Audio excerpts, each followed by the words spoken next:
Hello, good evening, everyone. Good evening, lecturer.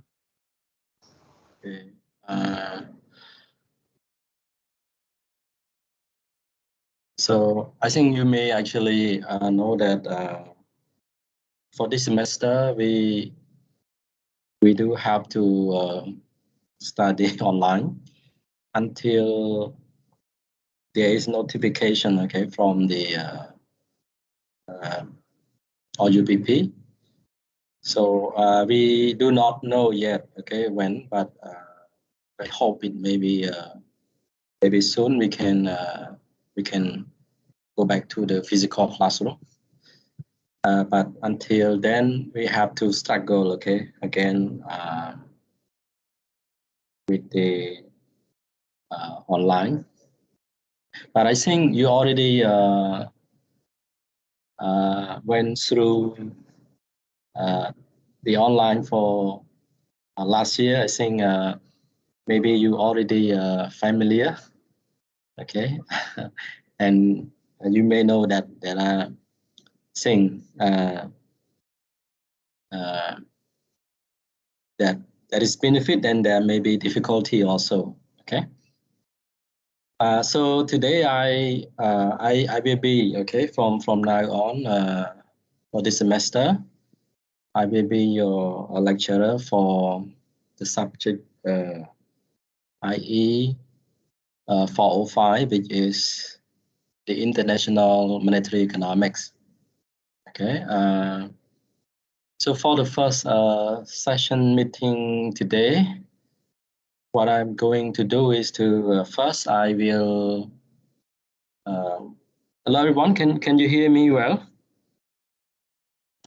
Yes, Yes, sir. sir. Okay. Please let me know, okay, in case you cannot hear me because otherwise it would go on alone. So for the session today, okay, I will take time first to talk about the requirement and for the course. Uh, so you need to do it in order to get the assessment. And also I will talk about the book, okay, that we will use our subjects, okay. And then I will briefly go into the lecture on the national account, income account, and the balance of payment. Just very first part, okay. So to give you some idea what the international monetary economic is about, okay. So I think now we have uh, around 29 people uh, class. So, but before I start the lecture and before I talk about the thing you need to do in these subjects to get the credit, I first would like to introduce myself, very brief. Um, uh, my name is Cheng Sabut, and I earned my degree in economic, my PhD from the Nagoya University from Japan. My field of studies, in my dissertation and my area that I did research is on the international economics, mainly about the international investment. Uh, but I also conduct study on several applied economics, things like the labor economics, the public finance, and the education economic, and the gender development. Okay. So before joining the DIS, I work at the Ministry of Economy and Finance, and I work with the mainly about the public budgets, which is we looking at the fiscal policy the macroeconomic frameworks. Okay, we will actually touch on some part about the macroeconomic policy if we have time, okay, in our subjects, okay? So that you will feel what is going on with the fiscal policy that is being um, implemented by the government, especially by the Ministry of Economy and Finance, and particularly during the COVID-19, what kind of policy for recovery and for sustaining the economic growth in the coming years. Okay, so and I do have some research report which I publish online, either in the academic journal and also in the books, which I and sometimes I co-author with my college. And you may be able to read those if you're interested. You can just go to the Google Scholar and then you can search my name and you can find all those reading material. Okay, it's mostly they are for public access freely. Okay, so that about me.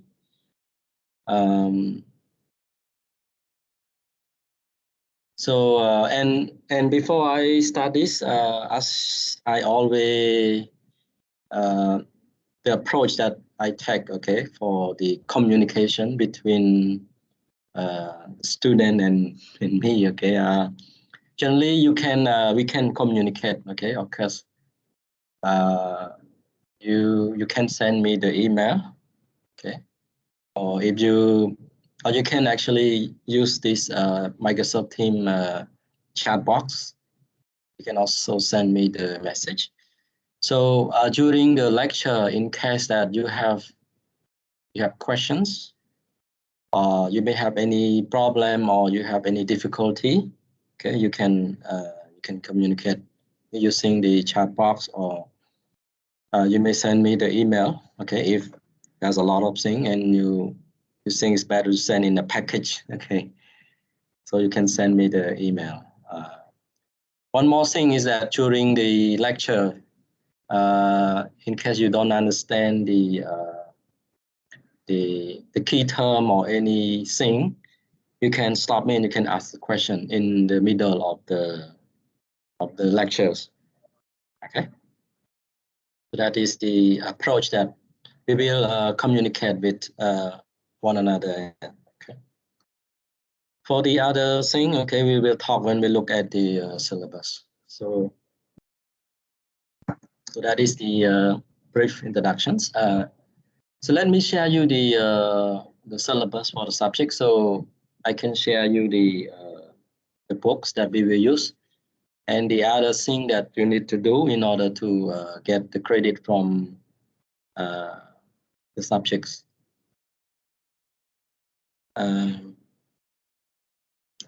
Just wait for a minute.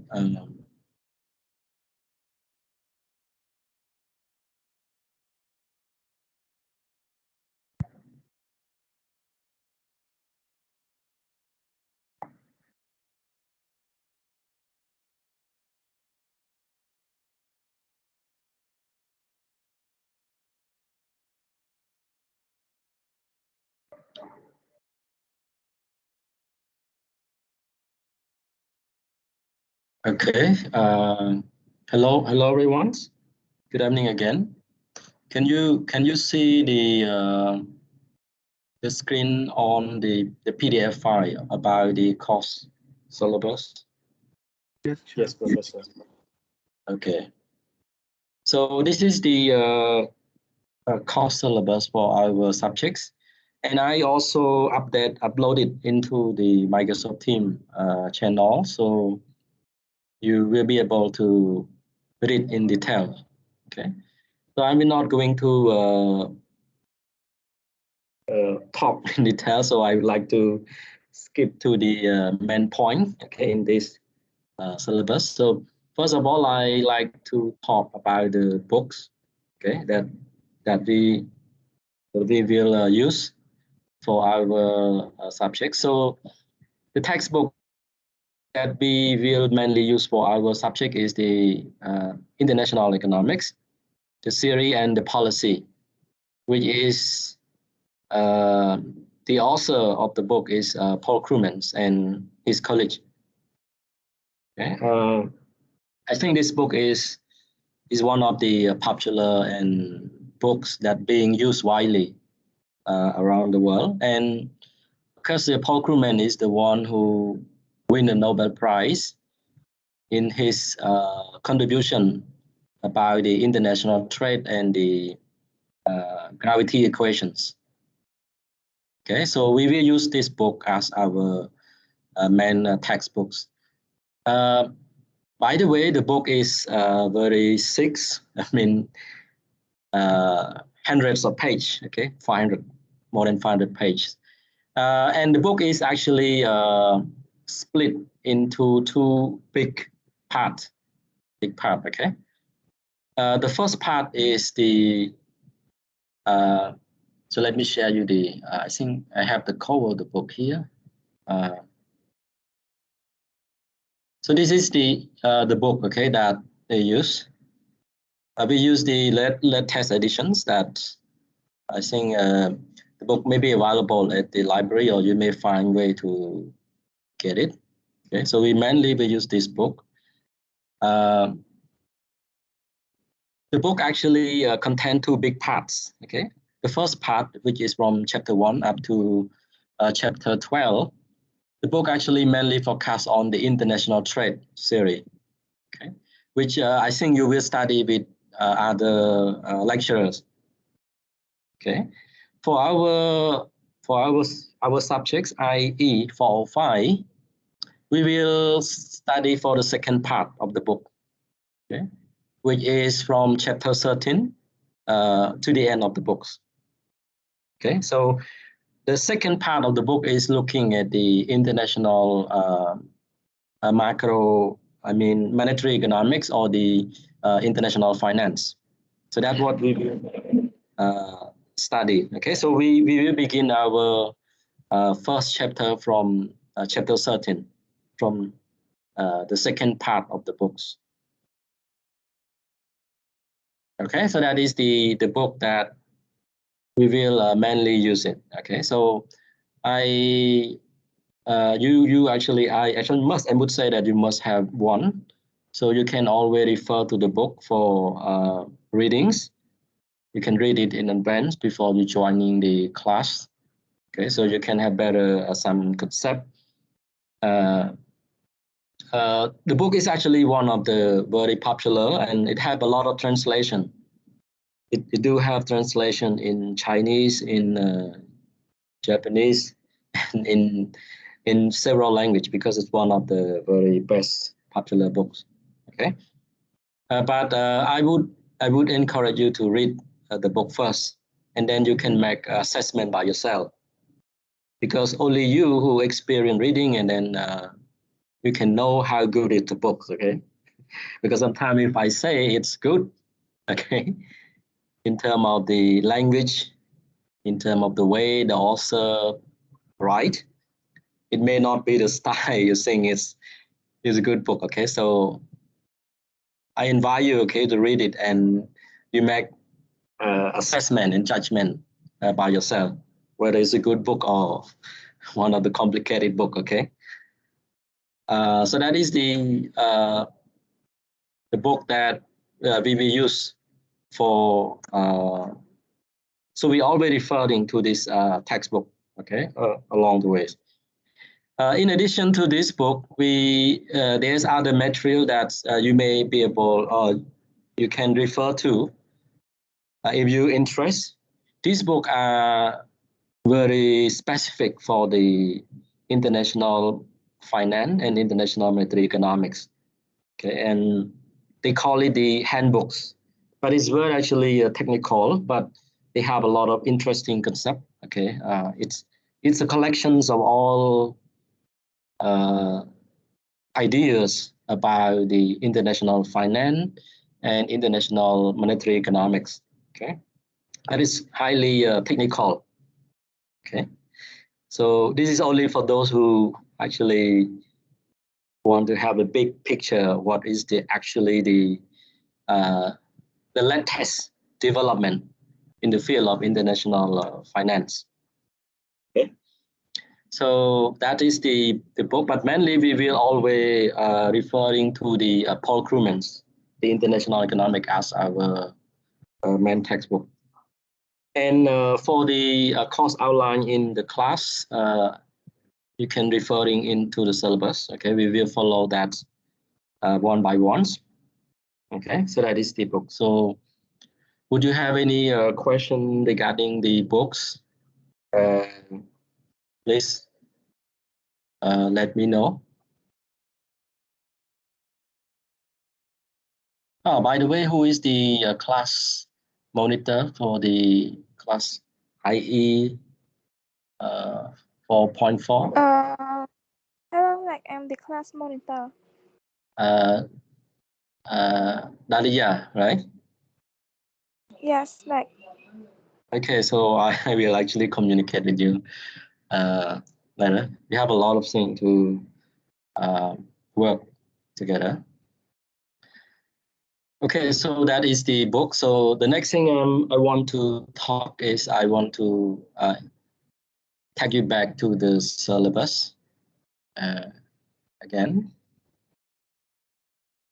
So we can look at the assessment, the requirement for the subjects.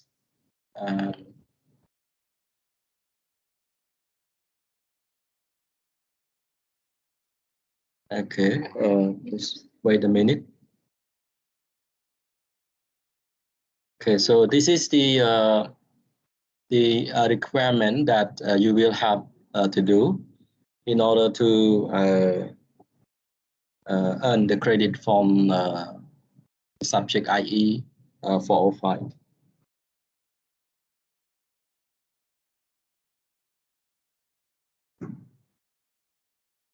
So first you will have some quiz and maybe homework. I'm not sure whether you only have the quiz or homework, but this will account for about the 5% of the total score. And you have the term papers. This is a short writing, okay? Could be a 1 to 5 page, not very long, very short writings. And it accounts for 10%. I will actually tell you what is the topic for the writing later. Okay. And then you have the group assignment or the group works. This is account for about 20% of the total score. In the group work, you will have to do the group presentations. Okay. I will actually let you know what is the topic for the group assignment later. And then for each presentation, of course, you don't need to write the report for me. You just need to prepare the slide presentation, and then you nominate, okay, your team member in the presentation, because I would like that all the team member would make the presentation. So you can share the time and make the presentation. I don't need the writing report, okay? I only need your slide presentations, but I need you to all of the member in the group, okay, to do the presentations.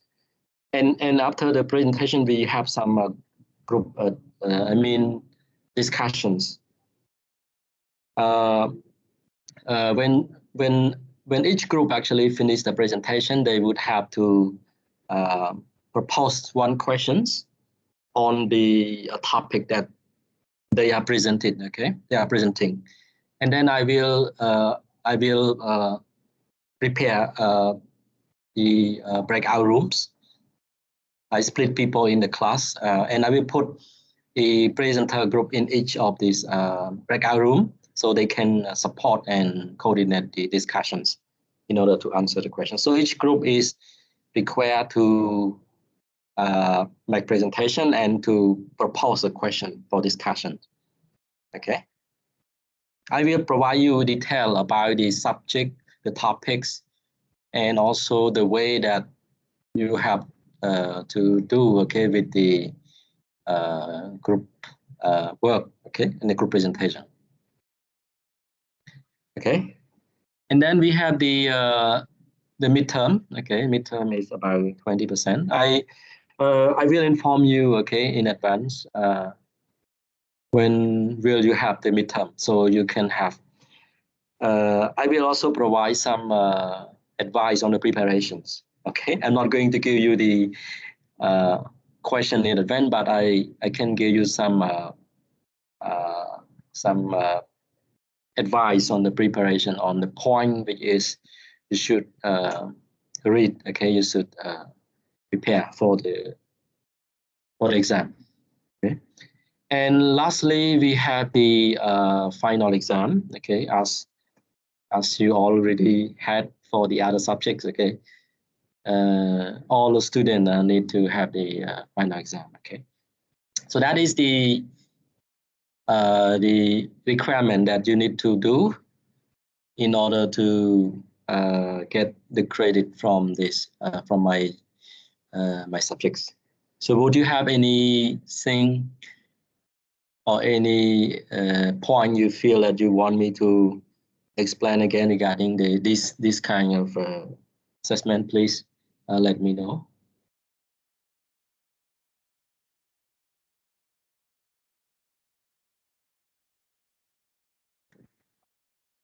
Everything okay? Hello, good evening, Saina. Bin Saina. Yes, show me. So everything okay with the all of the requirement here? Yes, I'm okay. Okay. For other people, would you need any clarification on this? I will give you more detail about the group works, okay? The group assignment there. Okay. Okay, so that is the thing I want to talk for the syllabus. And for the other thing about the lateness and about the permission requests, you can read the guideline of the department, okay, and just follow their department, okay. Okay, that is the, so I think the next thing I like to do is to briefly introduce you about the subjects, so you can have idea what we are going to study, okay. So you can feel the content, at least you can tell people the IE405 is studying about this thing, okay. So let me share you the PowerPoint slides. So as I said that we will begin our first chapter from chapter 13, because this is the second part of the book, which looking at the which is looking at the international finance. Okay. In our first chapter is we look at the national income account and the balance of payment accounts. Okay, that's the two accounts that we will look at. So in this first chapter, we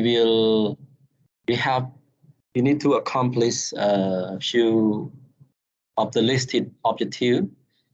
The first one, we will review the concept of the macroeconomics and the microeconomics very briefly, because I think you already struggle, okay, with the macroeconomics and the microeconomics in your previous year already. So you knew it, okay. You know what the content of this thing is.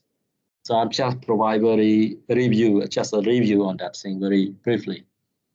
Second, we will define what the international macroeconomics is. Okay, what does the subject, what kind of thing that the subject is study. Okay, and the scope of the international monetary economics. Okay, and then we will move on to look at the national income account.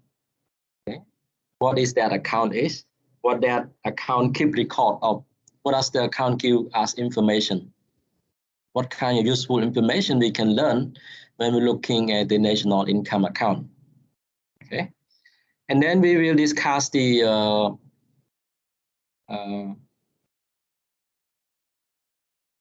we will discuss the current accounts. Okay, a concept which is very important for the open economy, which is an economy that we do have trade, we do have the international relations with the other country, okay, around the world.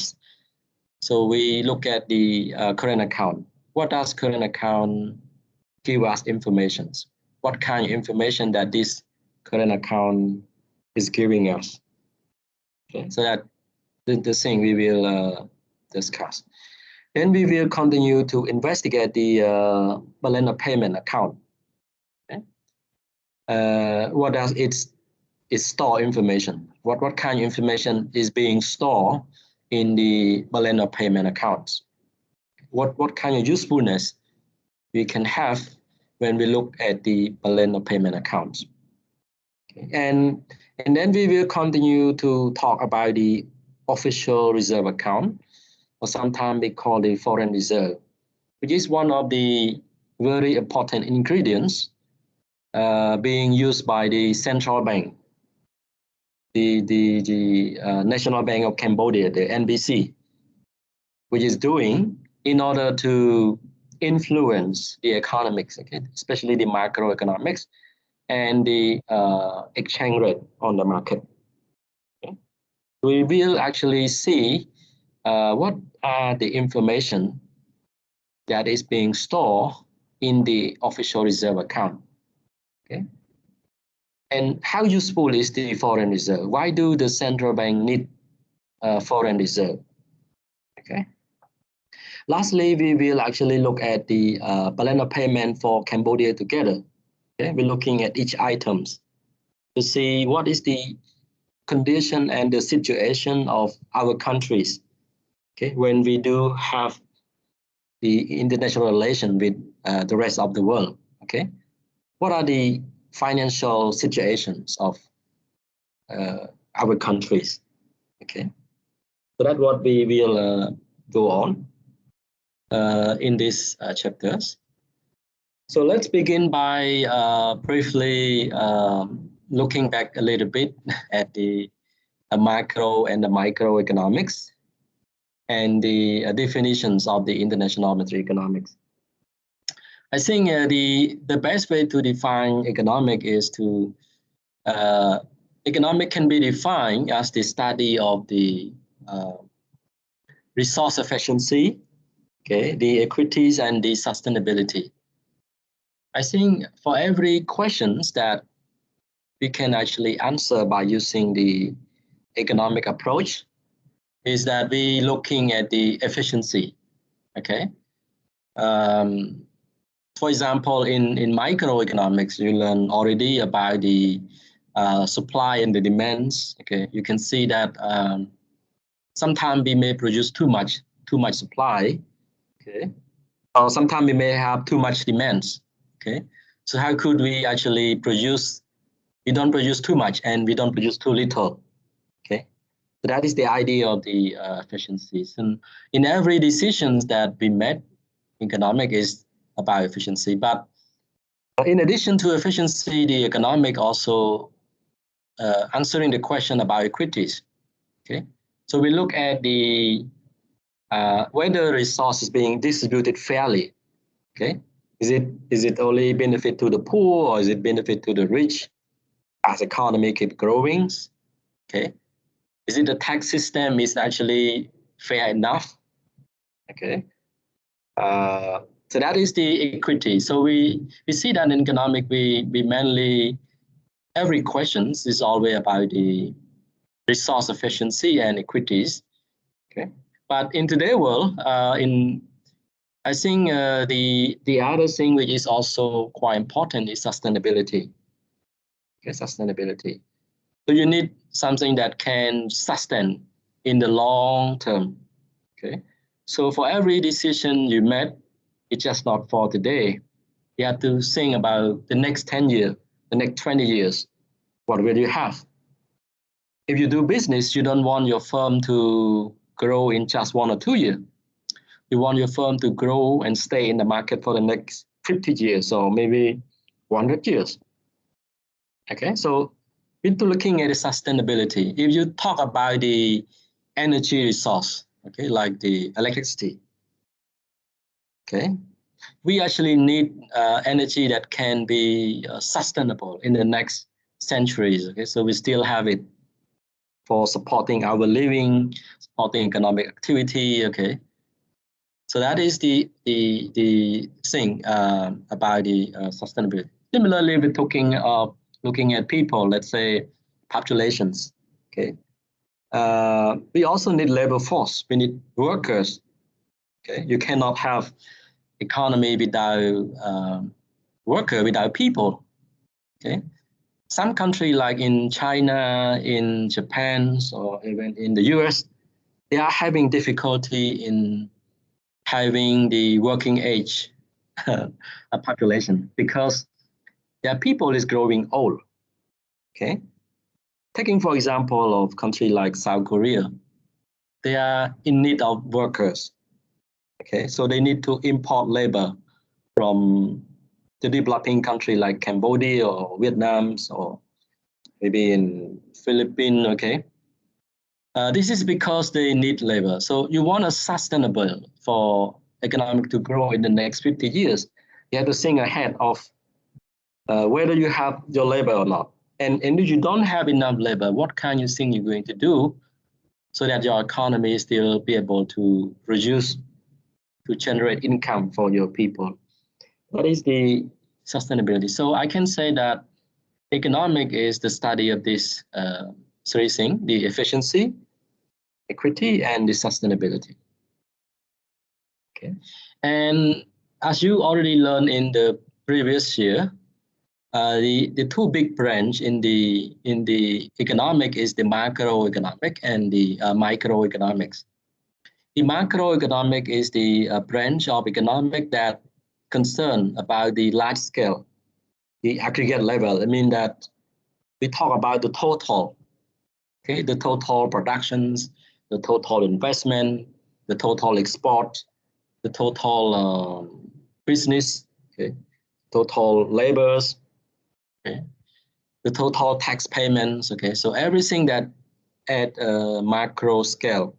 Okay, so in the macroeconomic, we study about the issues like the income for the whole economy. So what is the total income that economy can generate during a given years? How big is the income? Okay, we talk about this thing like the inflations. Okay, so when there's an inflation, there will be impact for everyone. Okay, for everybody who live in the countries will be affected by inflations. As price of goods become expensive, you and me and everybody will be affected. Okay, so the macroeconomic looking at the big scale issues, things that affect everyone. Thing like institutions, for example, you can think about the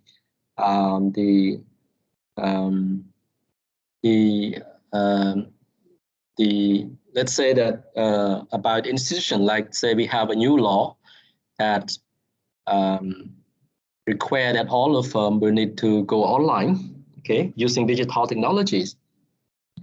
This kind of law will affect everyone, all the firms that operate in the countries. This is also a part of the macroeconomic. So macroeconomic looking at things that affect everyone, that affect the behavior of everyone inside the countries, inside the economy. Okay? For example, the free trade agreements between Cambodia and China, this kind of agreement, okay, a binding, okay, binding the everybody who wants to do trade with China, okay, and locating in Cambodia. Okay, so that kind of thing is subject to macroeconomics. So it studies a thing that affect everyone in the economy. Okay. On the other hand, the microeconomic is the part of the brand of economic that concern individual decisions and behaviors. So we're looking at the behavior of the consumer. Okay. What kind of behavior that a consumer will do when they cannot actually go out to buy things in the crowded place because of COVID-19, or a firm who are in the contact of the COVID-19 and have difficulty to operate in a normal way. Okay, so what are the behavior of that firm? The behavior of governments, okay? Behavior of a market. Okay, when they have to make decisions, what kind of behavior they have to do given their resource. Okay, that is the part of the microeconomics. Okay, so that is the big branch about the macroeconomic and the microeconomics. For the international monetary economics, we can define that it is the study of the flow of the in and outs, okay, of the money and the financial asset of an economy, and how such flow can have impact on trade, investment, and the economic growth.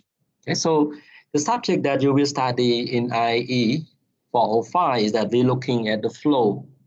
Okay, so money may flow in, there will be money will flow out of from the countries, and there are also the money that flow in. There may be the flow of the financial asset. Okay, financial asset like the security, financial security like stock, bonds, okay, another kind of the asset. Okay, so people may make investment in country like in China. Okay, they may buy Toyota stock. Okay, people may actually invest in the U.S. Treasury. Okay, Treasury bill to provide loan to the U.S. government. Okay, or maybe the Chinese people is buying the stock of the water supply company in Cambodia. So we study the flow, okay, the flow of the money in and out of the countries, and how that flow can have impact on the economic growth. So that is the thing that we will study in our subjects. The flow of money is happening through the payment and the transfer from foreigner, and it requires converting into the different currency. For example, let's say you export good to China, okay? Because in China, the buyer in China will pay you in Chinese yuan, okay? They don't actually use US dollar or real, Khmer real, okay? And so there will be different currencies. And you may not need Chinese yuan or other currency. You may need US dollar or Cambodian reals. So you need to convert that, and we need an exchange rate. So mostly in our subjects, we're looking at exchange rate, okay, between one currency and the other currency. Okay, we spend a lot of time talking about why exchange rate keep changing and how that change could have impact on the economy. Okay, that is the idea of the and the international economic. Okay. By the way, we can study the international monetary economic in two perspectives.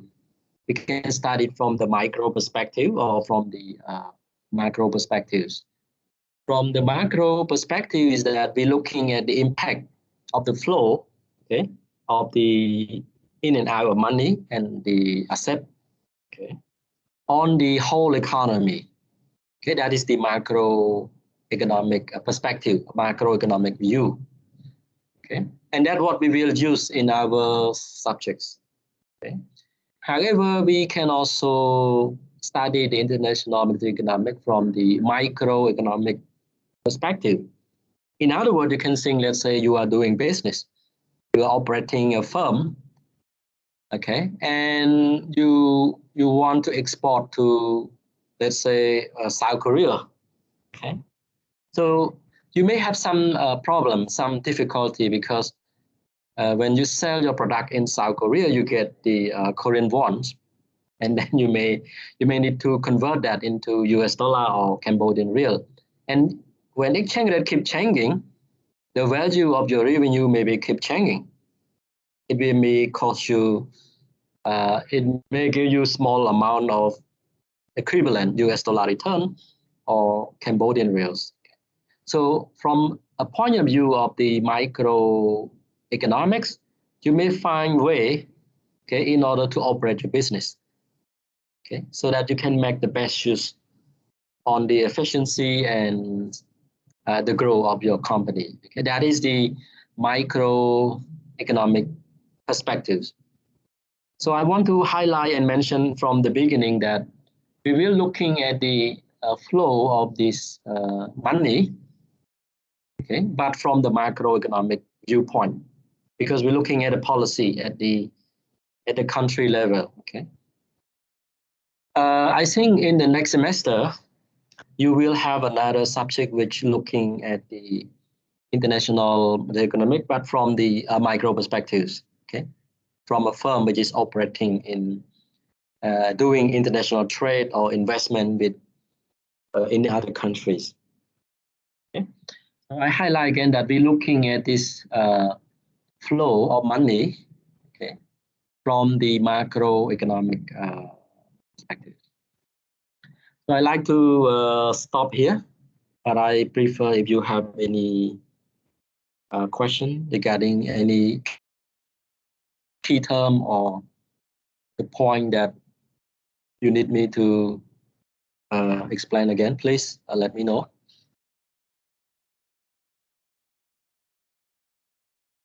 Hello, good evening. Panyarot, Lam Panyarot, are you there? Yeah, teacher. Okay, so you have any point or any key term you feel that you need me to clarify again? No, teacher. Okay.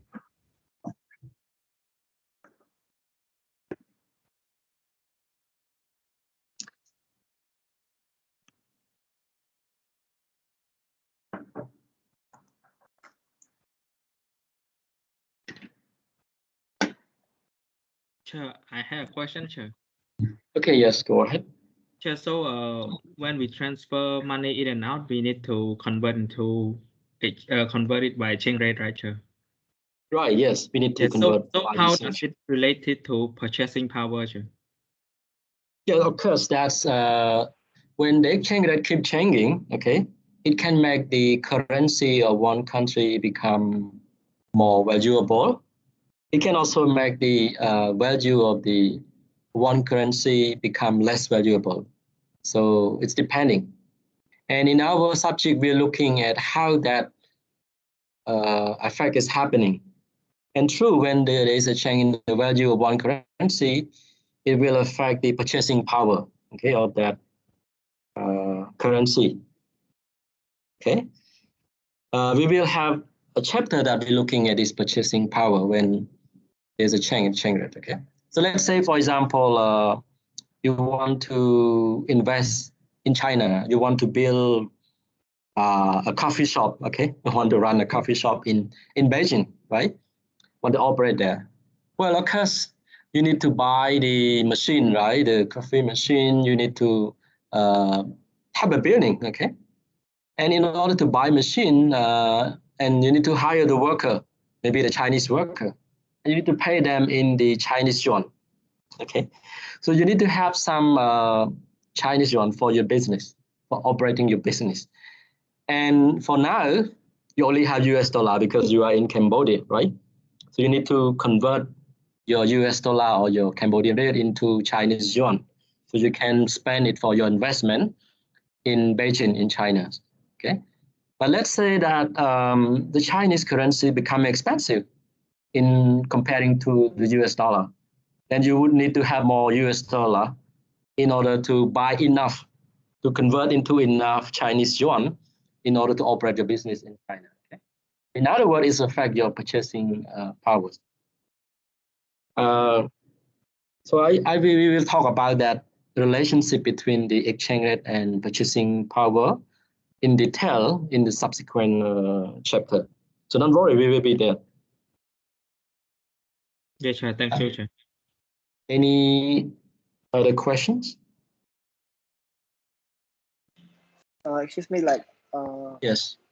just can you clarify on the macroeconomic perspective on international monetary economic?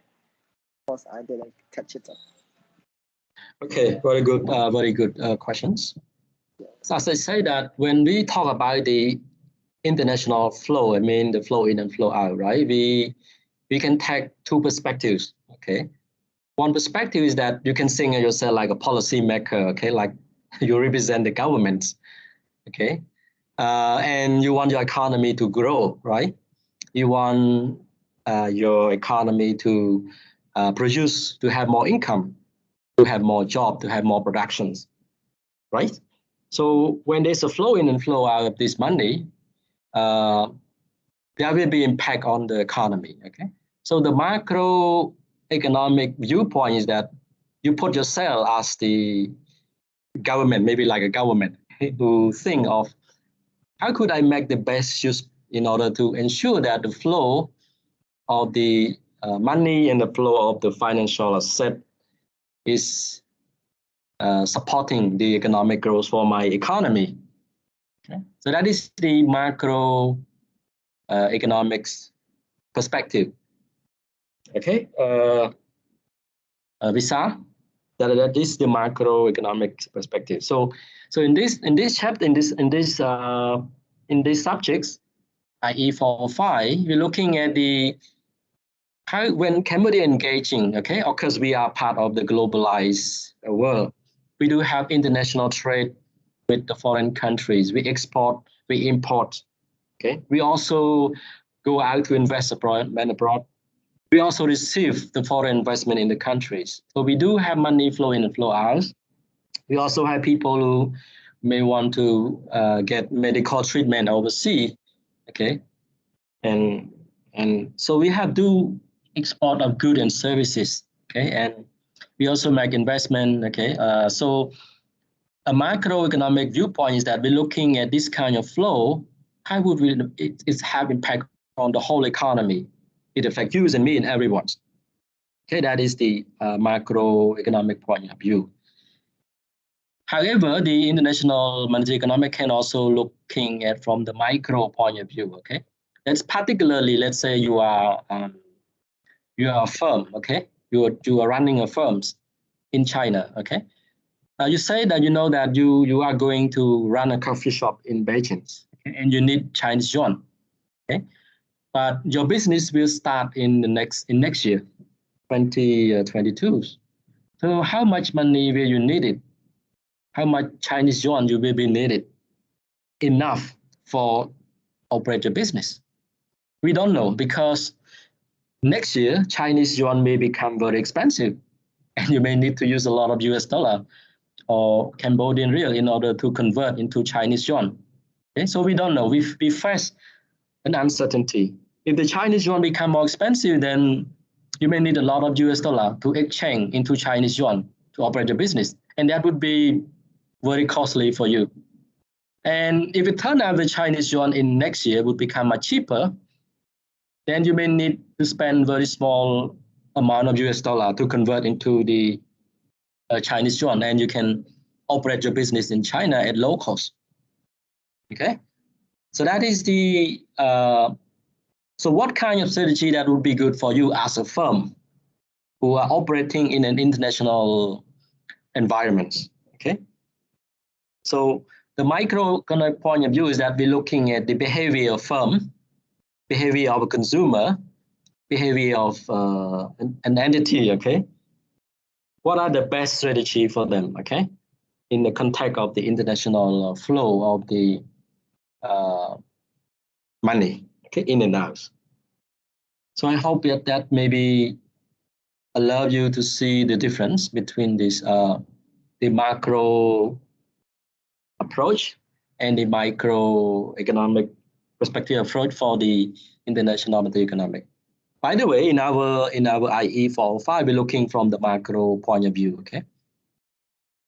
Hello again, Visa. And so Visa, is that explanations? Yes, sir. Yes. Yes. Yes. Thank you, sir. Any other questions regarding the what we will study? So I would like to sum up again that our subject, we're looking at the flow of the money, okay? Money in and money out, and also the flow of the asset, okay? The financial asset, and how they have impact on the economy, okay? That is the main sub idea that we will study. Mainly, most of the time, you will see, we are talking about converting, okay, one currency into the other, especially the exchange rate. In the first subject, in the first chapter, that chapter 13, we're looking at the two basic account, which we call the national income accounts. You can see at this bullet here. And we're looking at the balance of payment accounts. These two accounts are very, very critical and very important, not only for you as an economic student or as an international relations students. Okay, it's very important, maybe because you will become a policymaker in the future, or maybe you will have to do business. You're running a business, okay, or you want to invest overseas, okay. So the first thing you want to see before you decide to making investment or doing trade with any countries, okay, you want to looking at the national income account and the balance of payment account first before you making decisions. So every investor, every policy makers, every consumer, every firm who want to involve in international finance would have to look at the national income account and the balance of payment account before they actually making the decisions whether they should invest in that country or not, whether they should providing loan to that country or not. Okay. So that is the very, very important because this is the basic information that you need. Okay, you need either as a citizens who want to see what is the financial conditions of the countries. Okay. So we're looking at this too, but for today, I think maybe we can only touch on the national income account. Okay, and then for the next meeting, we will looking at the balance of payment accounts. So let me actually introduce you to the national income account. Well, when you hear the word national income account, it may sound much like accounting, okay? Because in this subject, you're not supposed to become an accountant, okay? You just become an informed citizens about what is going on with the economy. Of course, we need to have a way to store information so we can make assessment. We can make judgment about whether the country is doing well or doing not so well, right? So there must be a way that an economist would say, oh, this country is so good. This country having very good economy, okay? This country is not having good economy, okay? So economy is actually trying to measure as a thing. And as long as we can measure things, we can say a lot. We can know this is better, this is not so good. This is one is much poorer. Okay. So the national income account is a kind of the account that record information about the income for one economy. Okay. So if you want to know how big is the income that Cambodia actually generate, okay, you would have to looking at the GDP, because the GDP would tell you what is the total income for the whole economy that have been produced, that have been created or have been generated during a given year. Okay, so that is the first thing you need to know. And knowing the size of this total income, you can compare with Vietnam. You can compare with Laos, you can compare with Thailand, and then you can know how big or how good is your economy, okay, in terms of the income that the country have generated during a given year. Also, when we are able to measure the total income in the country, we can compare it to the previous year. In the past, do our income keep growing bigger or it growing smaller? Okay, so economists actually always begin by looking at the measure of the total income in one country. Okay, and the very basics and very well-known measurements of how big income that one country can generate is the domestic gross domestic product, or short called GDP for short. Okay, so GDP is the measure of the total income for one country. Okay, so if you're looking at the keyword, the word gross domestic product, okay, it tells you that the GDP is intended to measure the gross mean total. Domestic, it means something that had to be inside the countries, and the product here means product that is produced inside the countries.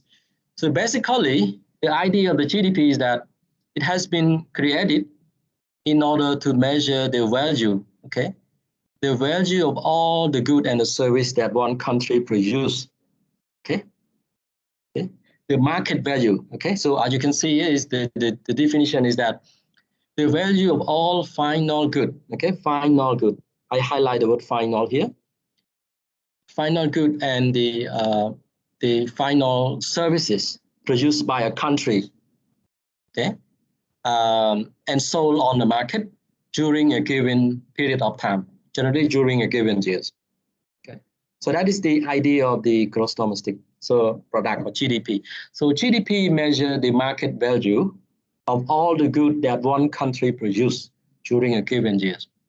Okay, so if you produce more during a given year, then your GDP would be bigger. If you produce less, then your GDP would be smaller, right? But I told you that GDP is intended to measure the income, right? The total income for the whole economy. But here, it's only measure the market value of the thing that the country produce, okay? And you may say, sir, that is not income. It's just the thing that we produce. Right, okay, that's correct. But if you think a little bit deeper, okay, when you produce something, what will you do with that? First, you want to sell it, right? And when you sell it, you get incomes. If you are a business owner, you get profits. Okay, and in order to produce something, you need to hire workers. Okay, and when you hire a worker, you need to pay them the salary, the wage, the incomes. Okay, so the more your economy can produce, okay, the more income you can generate for your economy, for your people. Okay, if you want to produce more, you may need to borrow money or to make use of the land. You need to hire land, okay, or rent a land, a building, and you pay it to the land, the owner of the buildings, and that become interest payments or rental fee. So the more you produce, the more the country produce goods, okay, the more income it's more likely to generate for people who are living in the countries. Okay, so that's why GDP not only tell us about the value of the thing that one country produce, but also the income for the whole economy. Okay. So let me ask you to actually tell me a little bit, okay, what exactly that Cambodia produce. I think I'd like to invite, hello, good evening, Darlene. Darlene. Good evening, Darlene, are you there? Hello.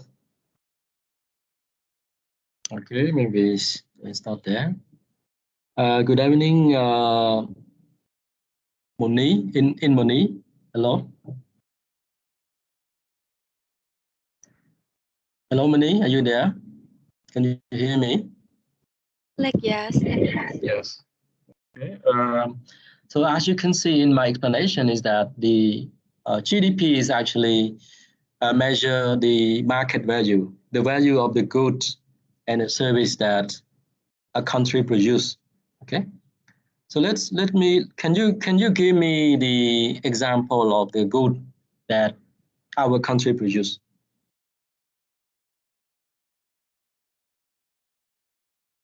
Just give me one example of the thing that we produce. Rice. Rice?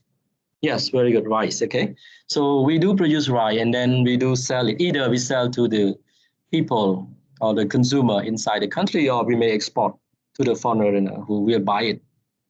Anything else beside rice, Monique? Textile. Yeah, textile, clothes. Yeah, right. Okay, we do actually export. We sell it to the foreigners, and we produce that. So anything else beside the agriculture and the industrial like textile? Okay.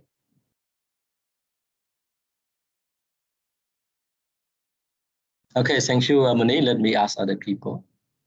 Hello, good evening, Cho Li Hing. Cho Li Hing. Hello? Yeah, yes, teacher. Yeah. Can you hear me? Can you give me one example of the agriculture product that we produce, that our economy produce? How about vegetable? Yeah, right, vegetable. Can you give me about what about pigs? What about chickens? What about the beef? Is that thing we produce? Yes, it also a good that we produce.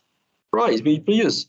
We grow banana, we grow a lot of things, a lot of fruit, okay? Mangoes and so on, okay?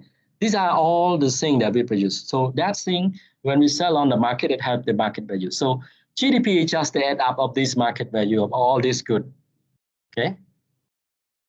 So that is the idea of GDP. But what all of you have just tell me is just only the thing that we can see it, we can touch it.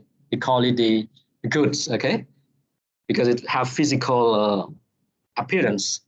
So let me ask other people to give me the example of the services that our country produce. Let me invite Sonita. Sonita, good evening. Yes. Service we have unskilled labor. No, I mean the services that we produce. Labor is not thing that we produce. It's just the input we use in the productions of goods and services. Can you think of any services that our country produce? I think mostly in like tourism sector. Tourism. Can you specifically highlight a few things that tourism produce? What kind of thing they produce? Okay. In the hotel there are housekeeping. Okay, that's called accommodation services. Okay, the hotel service is accommodation service. So we actually produce that. What about food? If a foreigner come and they eat the Cambodian noodle at the corner of the Siem Reap province, is that noodle is a food that is a kind of service? Yes, it is. Okay. What about the foreigner and who working in Cambodia and then you go to the hospital and the owner of the hospital is our Cambodian doctors. So we sell the health services, right? So what about if you ride a pass app from your workplace to your home and the driver is the Cambodian, he drive the pass app, okay? They produce the transportation services, okay? And you buy it, you consume it. The driver actually produces the service for you. Okay. So what about your phone you are making? What about the internet service, the communication service? Okay. So all of these are part of things that we produce. Okay. And of course, in reality, we produce more services than the goods. Okay, the goods. So the GDP is just only the measure of the market value. You take the market value of all these goods and all services, and you add them up together, and then you get a GDP for the whole country, for Cambodia. Okay, so that is the idea of the GDP. I think you already learned that in your second year in the BS program, so you know it is just a review. Okay. So what my drawing attention is that don't looking at only the good that we produce, because we produce a lot of services. Okay. So that is the idea GDP. So the more that we produce, remember that the more that we produce, the bigger amount we produce, the more income that we can generate. Okay. So when the farmers sell the pork, they sell the beef, they sell the vegetable, they sell the when we sell the textile, all this actually generate revenue, and revenue will become the profit for the business owner, will become a wage that will be paid to the workers, will become a rental fee that pay to the landlord. Okay, it will become the interest payment to the money lenders.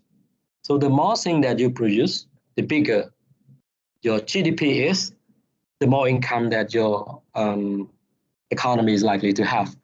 Okay, so that's why GDP is the key indicator they use in looking at how good is one country. If you have big GDP, that's good. Okay, good. So GDP generally, technically, we can measure GDP in 3 ways. I call that the 3 approach. Okay. The first one is called the production approach. Okay.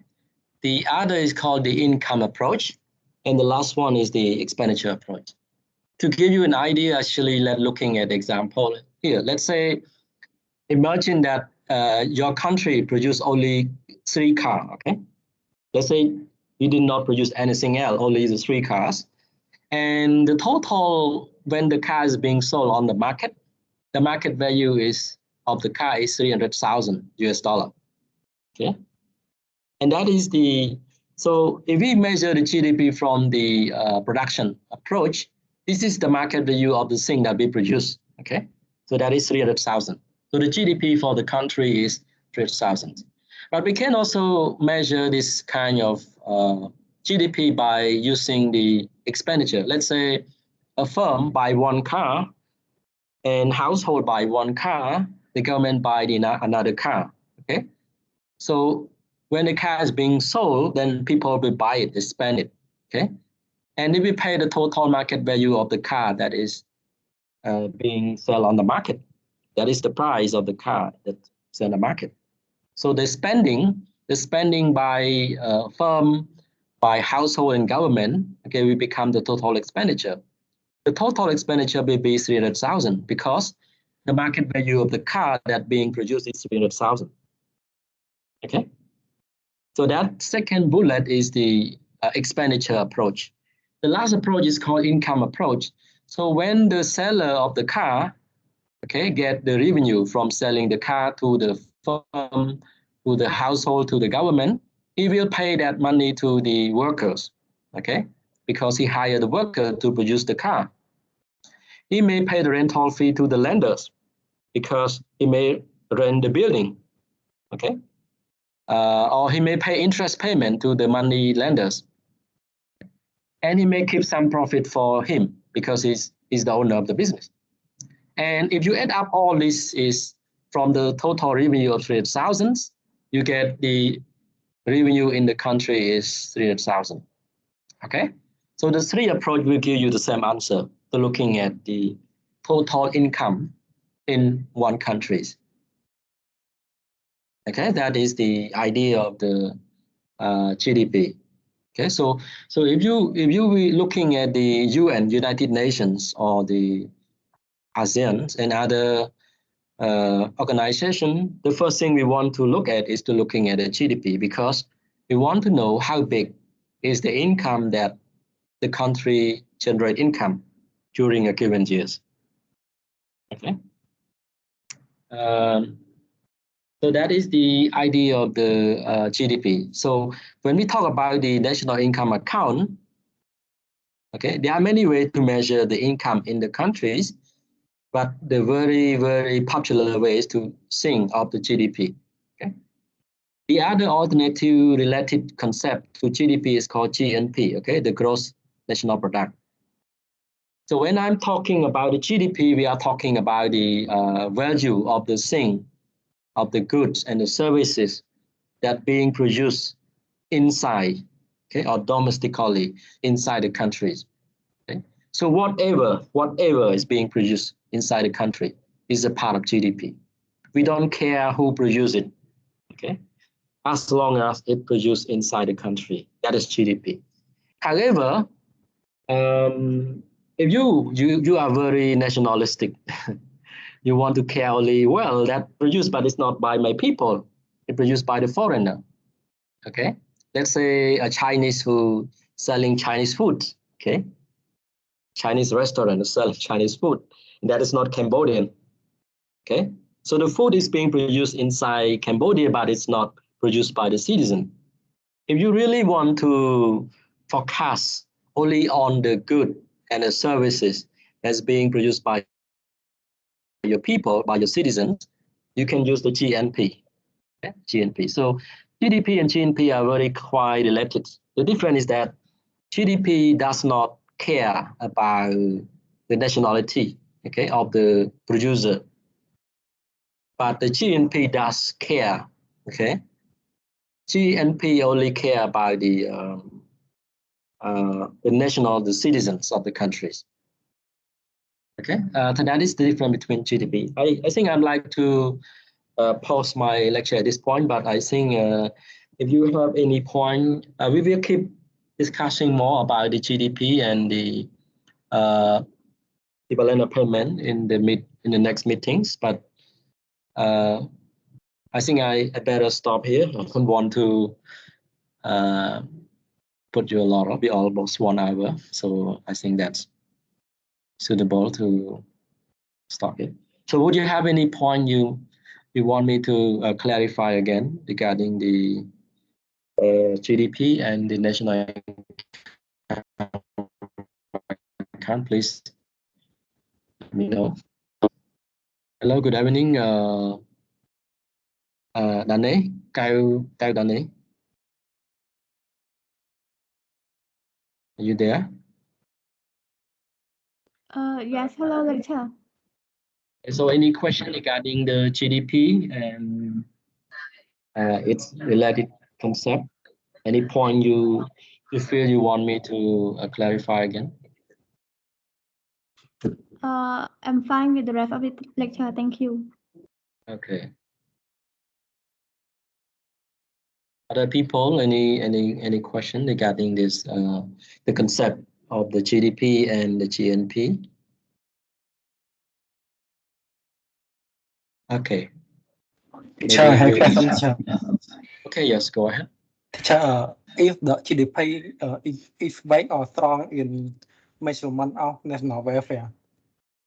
Well, that's very good questions. As I say, if you're looking at the definition, the GDP is only measure income, okay? Income that is generated for one economy, okay? It does not say anything about the how healthy your people, okay? Or how long that your people will live, okay?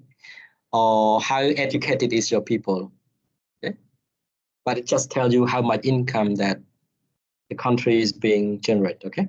So GDP actually is not actually perfect measure, but GDP is the beginning. I can say the beginning because everything begins with having income, right?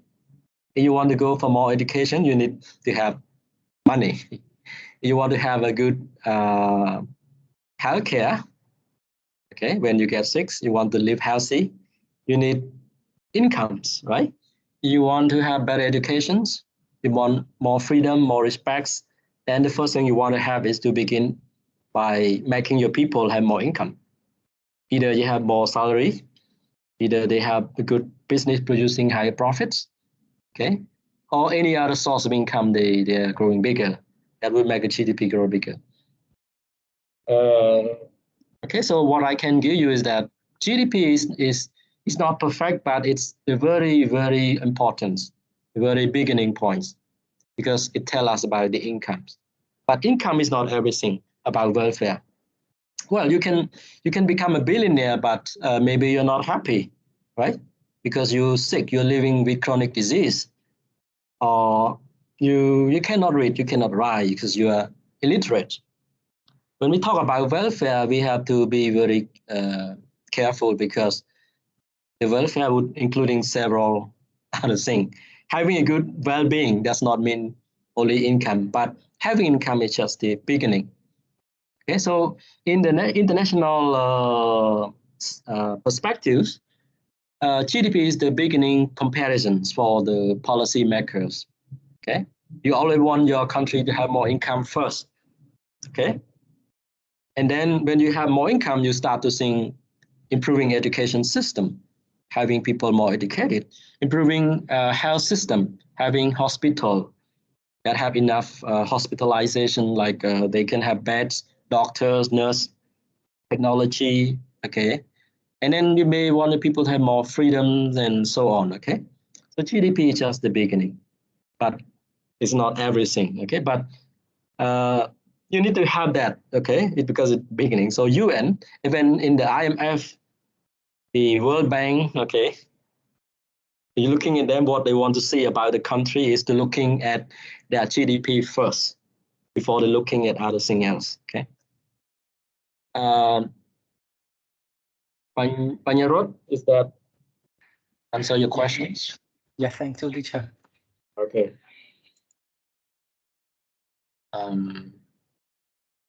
Anything else? I think. Okay, so I think maybe you need time to review the slide, because it's very very beginnings. It seemed like a lot of things. So I like to stop my lecture here and end the meeting here. But we will meet again next week, and we will continue to talk about the GDP again. Okay, since it's very important. Okay, we want our country to have more income. Okay, so we want to know how can we get the value of the GDP. You don't have to calculate it yourself. Okay, you can get it from the governments. You can look at that. You can get from many other sources. And we have more things to looking at the GDP. Okay. And then we talk about the balance payment in our next meeting.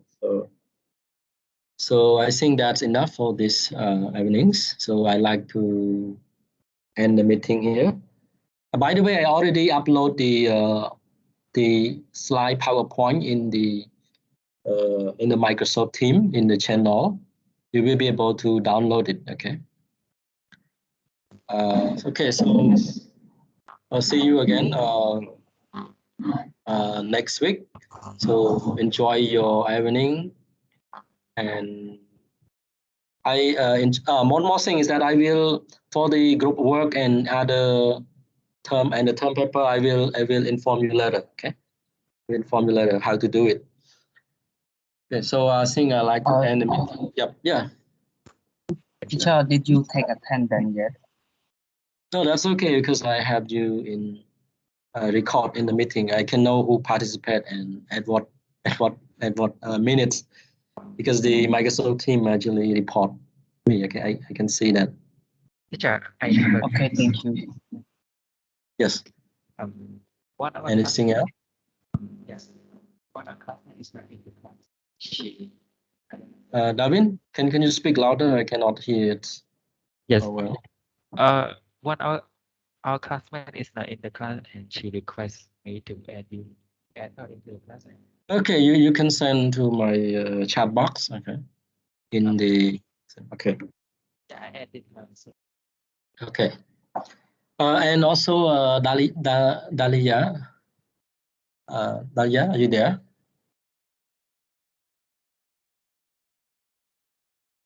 Hello, Dalia. Are you Yes, there? I am here. I'm here. Okay. So, do you know if any student who will not be able to join the class, okay, and they're supposed to take the subject, you could know them, okay? Please provide the support for them to join the class. Let me know, okay? Okay. Okay, Dalia, I will communicate with you later. Okay, so I think that's all for today meetings. So enjoy your evening with family. Enjoy your dinner. I'll see you again next week. Goodbye. Thank you, teacher. Goodbye. Goodbye. And goodbye. Goodbye, Lang. Goodbye, teacher. Goodbye, Lang.